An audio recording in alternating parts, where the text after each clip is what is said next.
A paz seja convosco, a todos amados em Cristo, do Brasil e do mundo.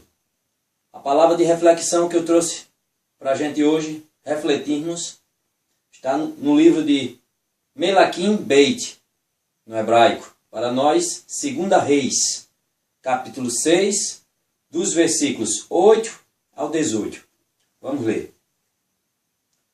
O rei de Arã guerreou contra Israel, e consultando os seus servos, ele disse: Eu montarei meu acampamento para emboscada em tal e em tal lugar.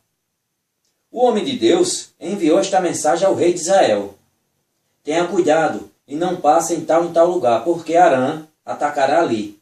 Então o rei de Israel enviou homens ao lugar que o homem de Deus lhe havia indicado, e sobre o qual o tinha advertido.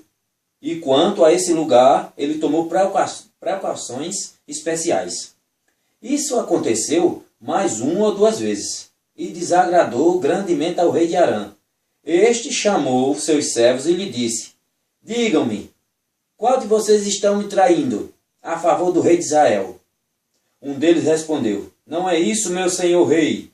Antes, Eliseu, o profeta que está em Israel, é que revela ao rei de Israel as palavras que tu dizes às escondidas em teu quarto.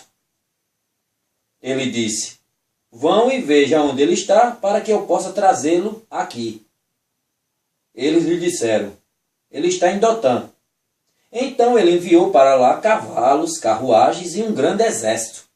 Eles vieram à noite e cercaram a cidade. O servo do homem de Deus levantou-se de madrugada, e ao sair ele viu um exército com cavalos e carruagens cercando a cidade. Seu servo disse ao profeta, disse a ele: Ó meu senhor, isto é terrível, o que faremos?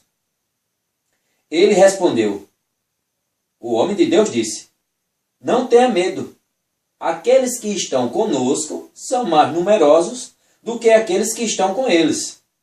Eliseu, orou: Adonai, peço-te que abra os seus olhos, do jovem que estava com ele, para que ele possa ver. Adonai abriu os olhos do jovem, e ele viu. Ali diante dele, por toda a volta de Elixá, as montanhas estavam cobertas de cavalos e carruagens de fogo.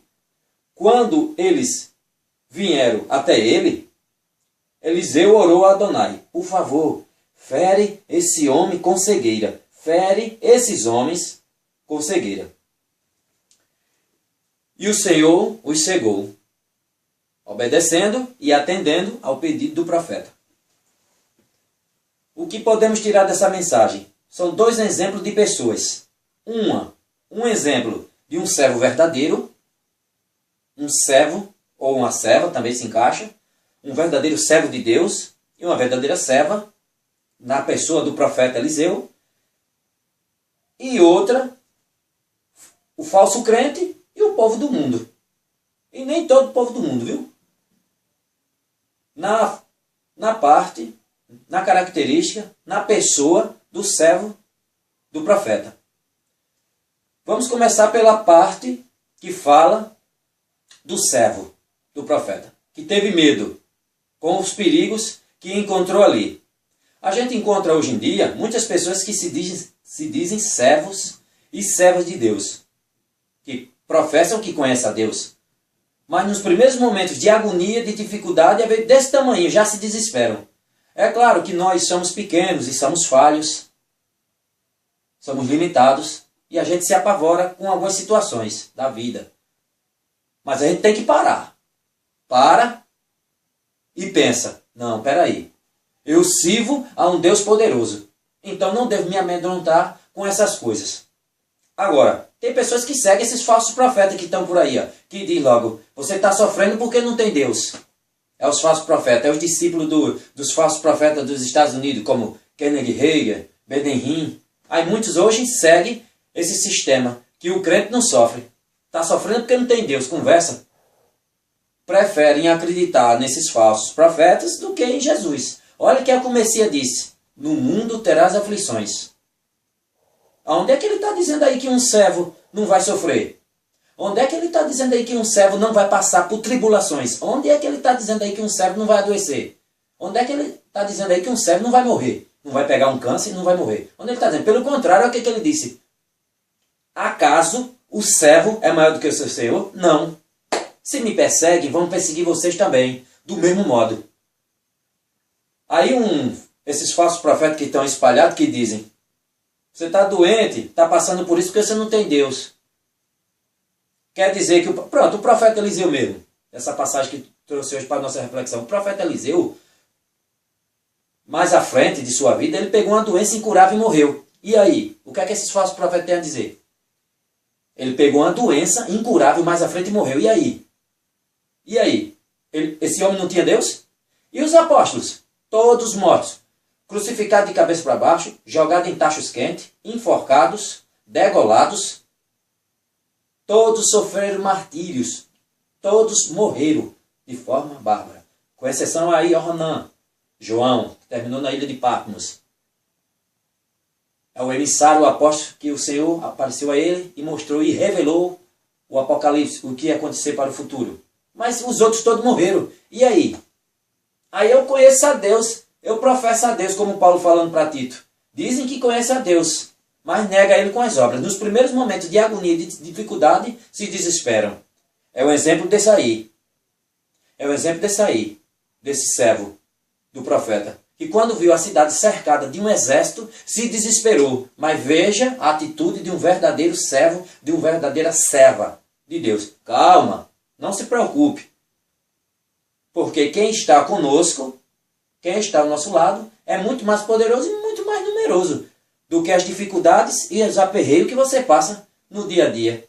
Há muitos crentes que se dizem crentes, nos primeiros momentos que passam de dificuldade, tantinho assim já começa a murmurar. É claro, como eu disse, nós somos falhos pequenos, às vezes a gente se agonia com certas coisas, mas a gente tem que parar. Calma, eu sirvo a um Deus poderoso e não devo me desesperar com certas coisas. E o que tiver de acontecer, acontecerá. O que tiver de acontecer, acontecerá. Siga o exemplo do Jó. Jó, um dos homens mais ricos daquela região, era o homem mais rico da região. Perdeu tudo. Perdeu 10 filhos de uma vez. Ele não foi no mercadinho, me dá aí 10 ovos.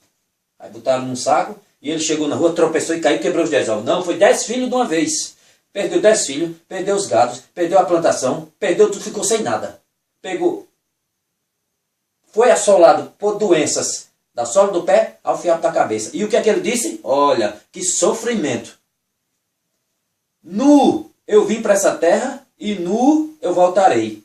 Deus me deu, Deus tomou. Ele é o dono de tudo. Baruch Hashem Adonai. Bendito seja o nome do Senhor. E agora? E aí? Que é para você num momento de dificuldade, numa agonia, se desesperar e começar a murmurar e blasfemar. Eita, anda aí desespero. E agora? E agora? Calma. O que tiver de ser, será. O cristão passa por tribulações. É o que o Senhor disse. No mundo terás aflições. Ele disse que no mundo eu ia viver na boa vida. Esses falsos profetas hoje ensinam. Os profetas tudinho sofreram. Paulo, em várias cidades que chegava, levava lixa, o povo dava nele, era apedrejado, preso, passava frio, fome. Trago no meu corpo as marcas de Cristo. E aí, ele murmurava? Ele murmurava? Combati um bom combate, guardei a fé. E aí? Foi degolado, decapitado. E aí? E agora? Não se aperreie com conversas de vizinho que fala de você. Não se aperreie com os inimigos que você tem aí, familiares, que os próprios familiares falam da gente. Não se agonie no colégio, faculdade, e principalmente no seu trabalho, que existe, hoje em dia é assim, muita gente não confia no seu próprio taco. Na linguagem popular, gosta de dar rasteira no próximo para pegar o lugar dele. Não se agonie com esses inimigos que te cercam para te fazer mal, porque quem está com você, se você conhece de fato o Elohim de Israel, o Deus de Israel poderoso, do céu e da terra, se você confia, se você conhece de fato, se você conhece ele de fato, sabe o seu poder infinito, você não vai se desesperar nem se agoniar. Calma, paciência. Ele está contigo. Vou fazer uma leitura aqui para vocês de uma história interessante, desses papelzinhos que a gente adquire para fazer a evangelização. É perfeito para esse tema que eu trago hoje. Esse aqui se encaixa para aqueles que dizem que é servo, mas só dá para murmurar. Aqueles que dizem que é servo de Deus, que conhece a Deus, mas só basta doer a cabeça da unha. Já começa a murmurar, já começa a se desesperar. Qualquer coisinha, vixe, pronto. E para quem possa estar me vendo nesse momento, que gosta de ouvir as palavras de Deus, mas ainda não se decidiu, mas gosta de ouvir. Mas já é um bom começo, já é um bom caminho.